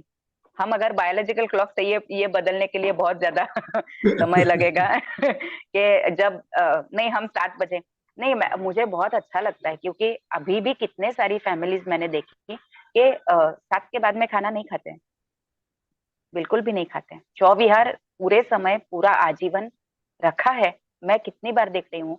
और ये सबसे बढ़िया है कि वो अगर उस तरह से फॉलो होता है तो ही वो पूरी तरह से फॉलो कर पाएंगे। अपने आप 9:30 बजे लाइट बंद, अपने आप 9:30 बजे लाइट बंद, घर बंद, सब बंद, मोबाइल बंद हो ही जाता है। कितनी सारी डॉक्टर्स बिल्कुल। की फैमिलीज मैंने देखी है कि जो बोलते हैं कि मैं 8:30 बजे कंसल्टिंग करके आता हूँ, 6 बजे मैं 2 पेशेंट के बीच में ब्रेक लेता हूँ और मैं तब जो जितना मुझे खाना है वो मैं खाना खा लेता हूँ और मैं कंसल्टिंग करके आने के बाद दूध पी के 9:15 9:30 बजे तक सो जाता हूँ। And doctors also ageing 78 and 79, ऐसा भी नहीं कि 5-50 उम्र, 78 एंड 79, काफी सारे अलग अलग भाग में है। तो इस प्रकार से डॉक्टर्स तो आजकल मैंने सेम सिमिलर पैटर्न में डॉक्टर्स की जो मीटिंग होते हैं वो काफी सारे जगह पे मैंने 10 बजे के बाद भी देखी है।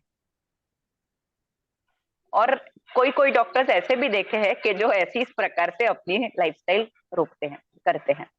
तो पुणे के मेरे मेरे दादाजी के डॉक्टर थे, मेरे नहीं, तो उन्होंने बताया था कि जितने समय पुणे में ठेले भरे रहेंगे उतना समय मेरी प्रैक्टिस में कोई भी कमी नहीं रहेगी। तो इस प्रकार से हमें अपनी तरह से अभी ये स्व अनुशासन का भाग आता है, तो ये धीरे धीरे होगा, वैसे होता जाएगा। बहुत सुंदर, बहुत सुंदर। तो आज का जो टॉपिक हमारे लिए निश्चित रूप से बहुत ही उपयोगी, बहुत ही शानदार तरीके से आपने एक एक बात को समझाते हुए आपने बताया। डांगे सर, आप कुछ कहना चाहेंगे? फिर हम अपने साथ जो भाई बहन जुड़े हुए उनको भी हमें सुनना है।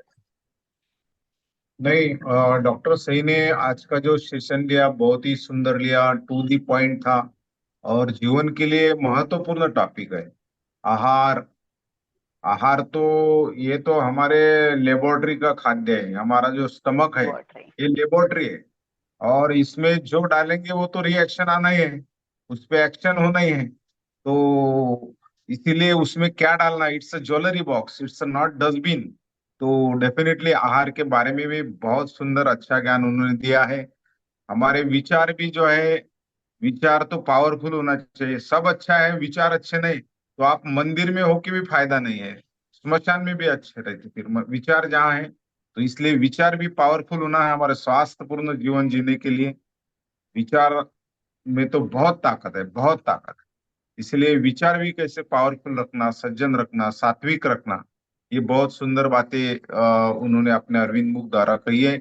आचार विचार, आहार विचार, आचार तो डेफिनेटली ज्ञान से काम नहीं होता, उसे जीवन में उतारना होता है। अभी अभी बताया कि डॉक्टर लोगों को बहुत सारों को बहुत अच्छा ना ज्ञान होता है लेकिन प्रैक्टिकल सेंस में नहीं होता है। इसीलिए 1,000 step journey start from a single step.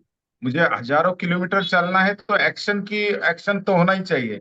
Action नहीं तो फिर फायदा नहीं, वो फिर भी रह गया, बातों का बाजार हो गया फिर। तो बातों का बाजार ना करते हुए तो इम्प्लीमेंटेशन होना चाहिए, प्रैक्टिकल सेंस में अप्लाई बिल्कुल करना बिल्कुल। चाहिए। तो वो बात अच्छी बताई उन्होंने। विहार, विहार जो है, पेट अब पाव गरम पेट नरम सर ठंडा तो वैद को मारो डंडा। तो पाव गरम कब रहेंगे, तब आप विहार करेंगे, भूमि में भटकेंगे, तब अच्छा रहेगा ना। नहीं तो जगह जगह बैठे हुए रहेंगे तो वो रुका हुआ पानी होगा और रुके हुए पानी पे बीमारियां ज्यादा होती है, मच्छर ज्यादा होते हैं, कीटक ज्यादा होते हैं। तो चलते फिरते रहना चाहिए, आदमी ने प्रवाहित रहना चाहिए, बर्फ के समान संकुचित नहीं, तो पानी की तरह प्रवाहित रहे तो और विहार अच्छा रहा तो डेफिनेटली स्वास्थ्य अच्छा रहेगा। और चारों भी बातें एक दूसरे को लिंकेज है।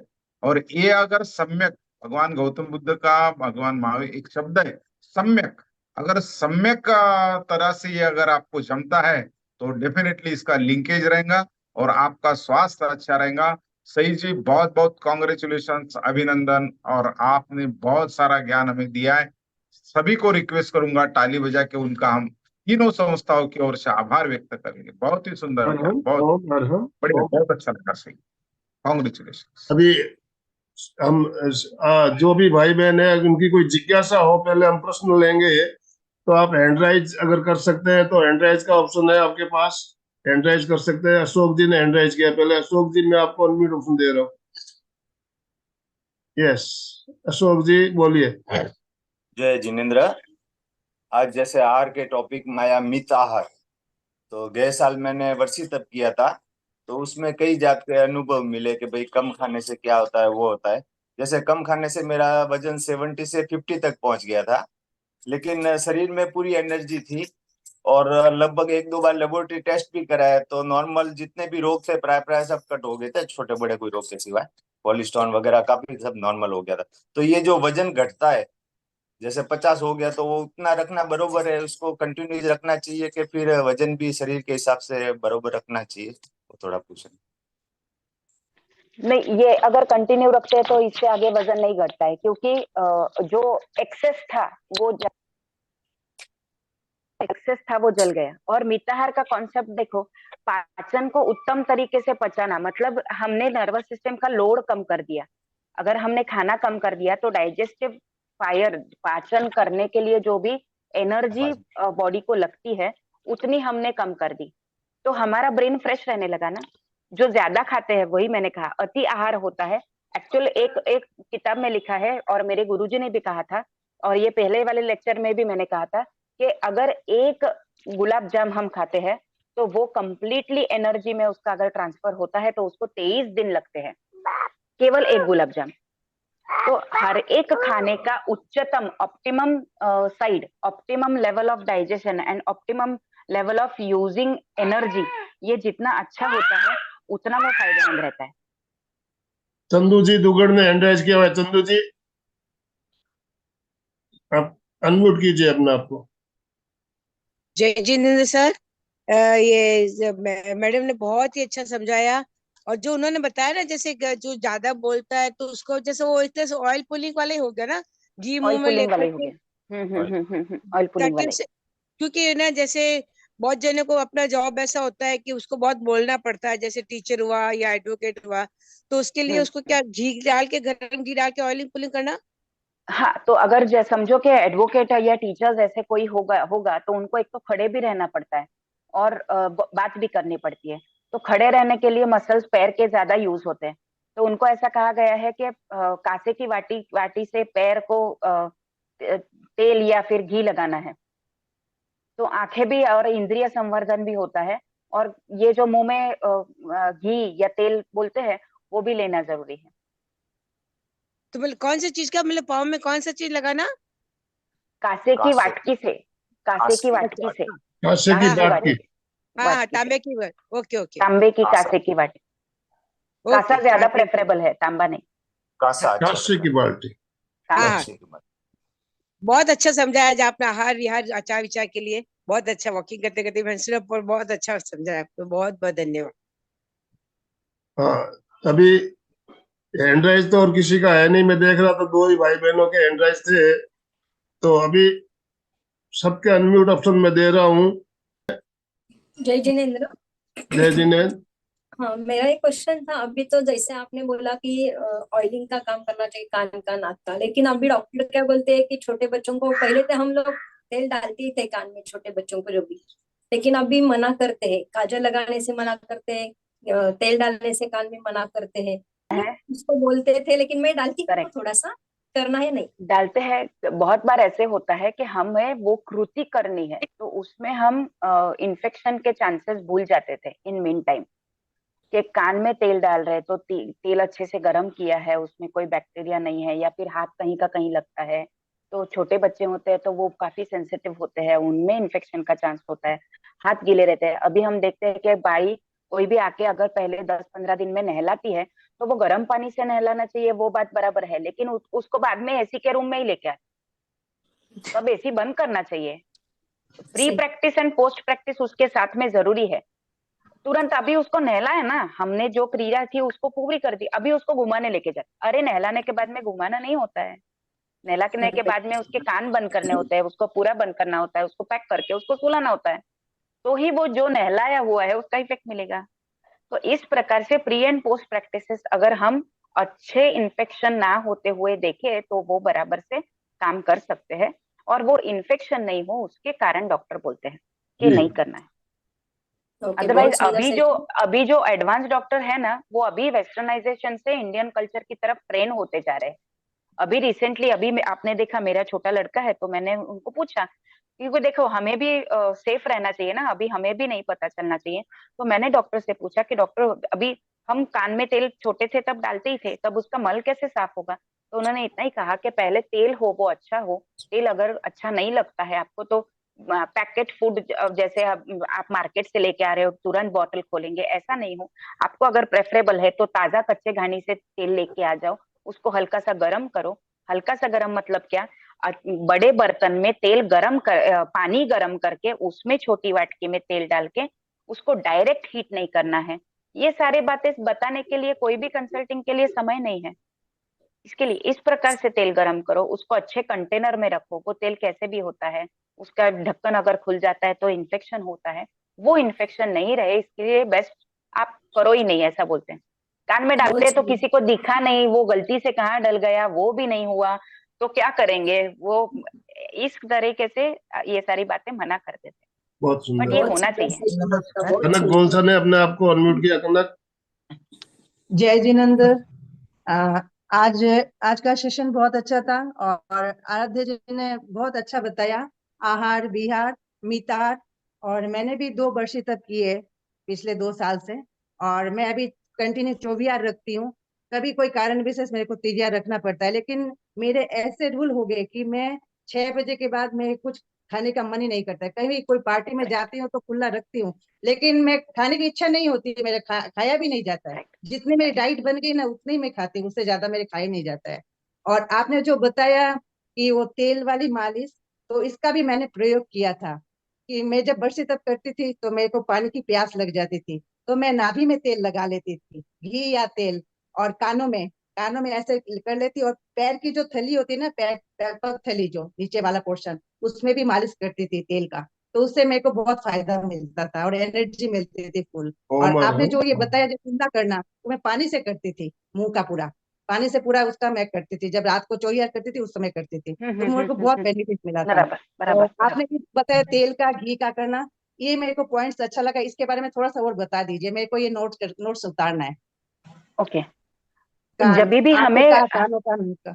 जो भी गैप मतलब जो इंटरनल ओपन चैनल्स या ट्यूब लाइक स्ट्रक्चर होते हैं, कान में है, नाक में है, और कहाँ पे है, मुंह में है और अपने गुदद्वार में है। तो जितने आउटलेट्स और इनलेट्स वाले ओपनिंग है वहां पे हम तेल लगा सकते हैं। सेम अभी जैसा मैंने बोला कि थोड़ा सा बड़ा थैला लेके पानी गर्म करो, उसमें जो तेल डालना है वो हम डाल सकते हैं। ठंडी में गर्म तेल, तिल का तेल या सरसों का तेल बहुत ज्यादा गर्म होता है, तो कौन सा तेल आपकी प्रकृति को सूट होता है उस प्रकार से डालें। And overall beneficial coconut oil है, इसलिए देखो पहले के जमाने में कोकोनट ऑयल से ही बच्चों को मालिश करते थे। तो coconut oil every time easy and safe practice है। तो कान में डाल सकते हैं, नाक में डाल सकते हैं, नाभि पे डाल सकते हैं। नाभि पे डालने के बाद जो भी वात दोष होते हैं वो कम हो जाते हैं। और ये जितने सारे ओपनिंग्स हैं, अगर पॉसिबल हो तो तेल लगा के धूप में अगर हम खड़े रहते हैं तो विटामिन डी का एब्सॉर्प्शन भी अच्छा होता है। और अगर बहुत ही ज्यादा वात वाली प्रकृति है, ज्यादा ही कॉन्स्टिपेशन होता है, तो सबके लिए ये सेफ है। मैंने डॉक्टर को पूछा भी है, आधा चमचा तिल का तेल या आधा चम्मच कोकोनट ऑयल सुबह सुबह खाली पेट, चमचा मतलब हम जैसे दवाई पीते हैं वैसे पियो, आधा कप गर्म पानी पियो और थोड़ा सा टहलो, हल्का सा टहलो, तो वो अपने आप पचेगा। और अगर जो 24 करते हैं, क्योंकि खाने के बीच में और ये प्रयोग करने के बीच में 3 से 3.5 घंटे का डिफरेंस होना जरूरी है। अगर 7 बजे खाना होता है तो सोते समय ये तेल गर्म पानी में, मतलब एक आधा चमचा तिल का तेल, छोटे बच्चे जैसे गर्म तेल, अपना छोटे बच्चों का स्पून होता है, टेबल स्पून नहीं, टी स्पून, तो उतना तेल पिए और उसके बाद में गर्म पानी पिए, और फिर हम रात को सोते हैं, तो जो मेटाबॉलिज्म होगा, जो भी पचन होगा, वो सबसे बेस्ट होगा। अच्छा, ये रात के टाइम करना चाहिए या सुबह का टाइम? रात के टाइम पे अगर समझो कि जल्दी खाना खाते हैं तो रात के टाइम कर सकते हैं, और अगर देर से खाना होता है तो सुबह सुबह करें, उसके बाद में घंटा कुछ नहीं खाए। मेरे को वायु की शिकायत ज्यादा रहती है मेरे। ठीक है। और किसी को कुछ पूछना हो तो आप अनम्यूट कर सकते हो। रश्मि अग्रवाल जी, अर्चना जी, नमस्कार। जिनके वीडियो ऑन है मैं देख रहा हूँ। नमस्कार। संगीता जी बोलिए। के लिए आपने बोला वो ले भी सकते हैं। इससे पहले हमने मीटिंग में बोले थे कि हमें पेट में नहीं लेना चाहिए, आप बोल रहे कि ले सकते हैं वो गार्लिंग करने के बाद। ऑयल गार्लिंग का, ऑयल गार्गलिंग का अगर किसी का ऑयल गार्गलिंग का ले भी सकते हैं लेकिन क्या बोलते हैं वो, जिनका पचन समझो के वात है, जिनको कफ है, कोलेस्ट्रॉल है, वो थूक दे। जिनको वात का विकार है वो पी ले, क्योंकि वो पच जाता है उसमें से। फिर आप जब गार्गलिंग करते तब सलाइवा भी मिक्स होता है ना, इसके लिए बैक्टीरिया आते हैं, लेकिन गुड बैक्टीरिया, वो ब्रश करने के बाद में करना चाहिए, वो बिना ब्रश किए नहीं करना चाहिए। रश्मि अग्रवाल जी, कुछ पूछना है आपको, अनम्यूट कर सकते हो। कमल दुग्गड़ जी, अर्चना जी। वो जो नमस्कार। कांसी वाली कटोरी का जो बताए हैं तो उसमें कौन सा क्या करना है? कोई भी, आप तिल का तेल भी ले सकते हैं, कोकोनट ऑयल भी ले सकते हैं। गाय का घी भी सबसे चलता है। सबसे हाँ, गाय का घी तो सबसे उत्तम माना जाता है। आजकल तो रेडीमेड मशीनें भी आती है कांसे का। कांस्य थाली की बहुत सारी मशीनें सूरत में है, मैंने देखी है कि अभी मैं सूरत में रहती हूँ तो मुझे पता है, बेस्ट है। सूरत लेकिन मशीन कहीं पे उठा के लेके नहीं जा सकते ना, हम कांसे की वाटी हम ट्रैवलिंग में भी कहीं पे भी लेके जा सकते हैं। हाँ, मसाला पैर ये अग्नि तत्व का कर्मेंद्रिय बताया है, और आंखें ये अग्नि तत्व का ज्ञानेंद्रिय बताया है। तो पैर का और आंखों का सबसे उत्तम कोऑर्डिनेशन होता है। दूसरा, लोकेशन वाइज देखेंगे तो आंखें सबसे ऊपर, पैर सबसे नीचे, तो हम कंप्लीट बॉडी कवर कर सकते हैं। इसका निदान या इसका व्यक्त स्वरूप बताने के लिए और एक अलग लेक्चर हो जाएगा, लेकिन आंखों में से हम अंजन करें। देखो, हम पहले बाहर से आते थे तो हमारे यहाँ पे एक कल्चर होता था, पैर धो के आए, पैर पे पानी डाल के आए, मतलब जो पैर का वात था उसका वात शमन करें। जो ज्यादा चल के आते थे उसको वैसे ही घी से तेल से मालिश करते थे, तो उनका वात है वो पैर से पूरी तरह से निकल जाए। तो इस प्रकार से उसका निदान का अवलंबन भी होना चाहिए। बहुत सुंदर। नमस्कार। नमस्ते। नमस्कार। बोलिए। सही मैडम, बहुत ही अच्छा बताया आपने। आहार विहार आचार विचार सब बहुत अच्छी जानकारी दी है। धन्यवाद madam. Thank you, thank you. कांसे की कटोरी करने से काले काले ज्यादा पैर होते, वो क्या कारण से होता है? मतलब गर्मी ज्यादा है उसकी वजह से वो काला ज्यादा पड़ता है। आप आपके लिए पूछ रहे हो? हेलो, आप बताइए। कांसे की कटोरी से हम मालिश करते हैं ना हाथों को, पैरों को, वो कैसे काला काला होता रहता है? मैं वही पूछ रही हूँ, आप आपके लिए करते थे तब बता रहे हो? आपकी प्रकृति वैसे भी पित्त प्रकृति है, तो गर्मी ज्यादा है उसकी वजह से वो काला होगा ही। रगड़ते रहो, फिर बाद में देखो धीरे धीरे काला कम होगा। वो उसका प्रमाण ज्यादा होना चाहिए, क्योंकि गर्मी ज्यादा होती है तो काला ज्यादा पड़ता है। बहुत सुंदर। रीता जी, अच्छा, ने अपना वीडियो ऑन किया। रीता जी, कुछ पूछना है आपको? कपिल जी दुगड़, कपिल जी पहले आप अपने आप को अनम्यूट कर सकते हो। कपिल जी। हाँ दीदी, दीदी पित्त बोलिए, प्रकृति बोलिए। के लिए क्या, पित्त प्रकृति के लिए क्या करना चाहिए? पित्त प्रकृति के लिए ऐसा कैसे बोल सकते हैं? उसके साथ में आपका विहार जानना चाहिए मुझे, उसके बाद में आपका पूरा आहार का जानना पड़ेगा, क्योंकि ऐसे ही पित्त प्रकृति मतलब आपको पित्त कहाँ पे तकलीफ देता है वो जानना चाहिए। मतलब डकारे आती है, बहुत बार डकारे आती रहती है, तो अब बराबर से खाना चाहिए, उसका पाचन पित्त का अच्छे से होना चाहिए। तो आपको, अगर आपके डॉक्टर को कंसल्ट कराओगे तो बोलेंगे कि पित्त अगर है तो आपको विरेचन करवाना पड़ेगा। आपका नंबर पहले देना दीदी, तो हम बात करेंगे आपसे। यहाँ पे तो टाइम चलेगा, नहीं रहता है, नंबर चलेगा, देना। चलेगा। ग्रुप में आप दे 95 देना, ग्रुप में भेज आप भाई साहब से 9537 37। मैं चैट बॉक्स में लिख देती हूँ, सभी हाँ के लिए आप चैट इजी बॉक्स में लिख पड़ेगा। दीजिए, तो मैं एक बार आपसे बात कर लूंगी।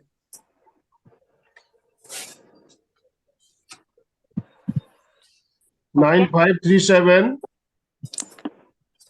179096 96।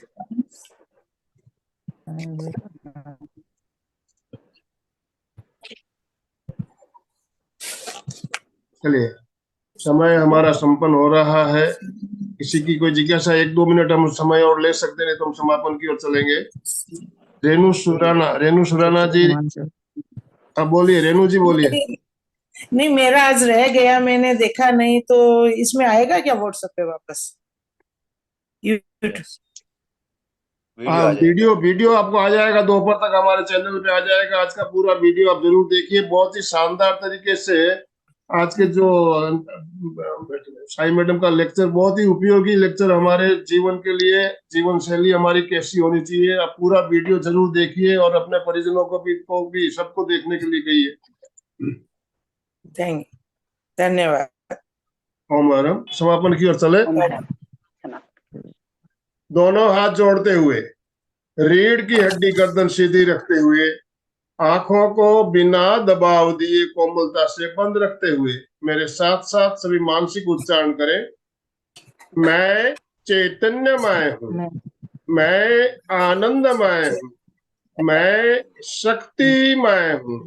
मेरे भीतर अनंत चैतन्य का, अनंत आनंद का, अनंत शक्ति का सागर लहरा रहा है। इसका साक्षात्कार करना ही मेरे जीवन का परम लक्ष्य है। हमारा आज का दिन मंगलमय हो, आनंदमय हो, शांतिमय हो। इन शुभ भावनाओं के साथ ओम शांति शांति शांति। कृतज्ञोस्मि हम सब गुरुदेव के आभारी है। कृतज्ञोस्मि हम सब गुरुदेव के आभारी है। ओम अरहम। साईं मैडम आपका बहुत बहुत धन्यवाद तीनों संस्थाओं की तरफ से, और जितने भी भाई बहन हमारे साथ जुड़े सभी की तरफ से आपका बहुत बहुत आभार, बहुत बहुत धन्यवाद। जो भी भाई बहन हमारे साथ जुड़े सबका बहुत बहुत धन्यवाद। कोई व्यस्त होती है, उनका भी खुद का क्लास होता है, अनेक पेशेंट होते हैं, फिर भी हमें एक फोन पे सेवा दी है। सही में ओम बहुत अरहम, ओम अरहम। अभी पिछले कुछ 2-3 दिन पहले इन्होंने जो सेशन लिया था वो बहुत ही शानदार सेशन, और उस वीडियो को काफी लोगों ने देखा और सबके मैसेज आ रहे हैं मेरे पास। बहुत शानदार आपका सेशन, पिछला सेशन था, बहुत ही शानदार। इसी तरह आप हमारे साथ जुड़े रहे और इसी तरह हमारा मार्गदर्शन करते रहे, यही आपसे निवेदन। अशोक जी समापन स्लोगन के साथ। जय जिनेंद्र। एक बात कह रहा था, परिवर्तन के लिए समय की नहीं संकल्प की आवश्यकता होती है। तो अगर अपन को बदलना चाहते हैं तो वो देखते हैं कि समय खराब है, लेकिन अगर संकल्प होता है तो अपन बदल सकते हैं। सभी साधक साधिका एक साथ में उच्चारण करेंगे। फिटनेस का डोज 1 घंटा रोज, फिटनेस का डोज 1 घंटा रोज, फिटनेस का डोज 1 घंटा रोज। ये डोज लेने का टाइम हमारा बिल्कुल सही है, 6:30 से 7:30 बजे रोज डोज लेना है। हमें 6:30 से 7:30 जुड़ना है और हमें हमेशा हेल्दी वेल्दी रहना है। तो सुबह सुबह उठ के ये डोज लेना भूलना नहीं है। सुबह सुबह का डोज रोज लीजिए और हमेशा स्वस्थ रहिए। ओम अरहम। 9 का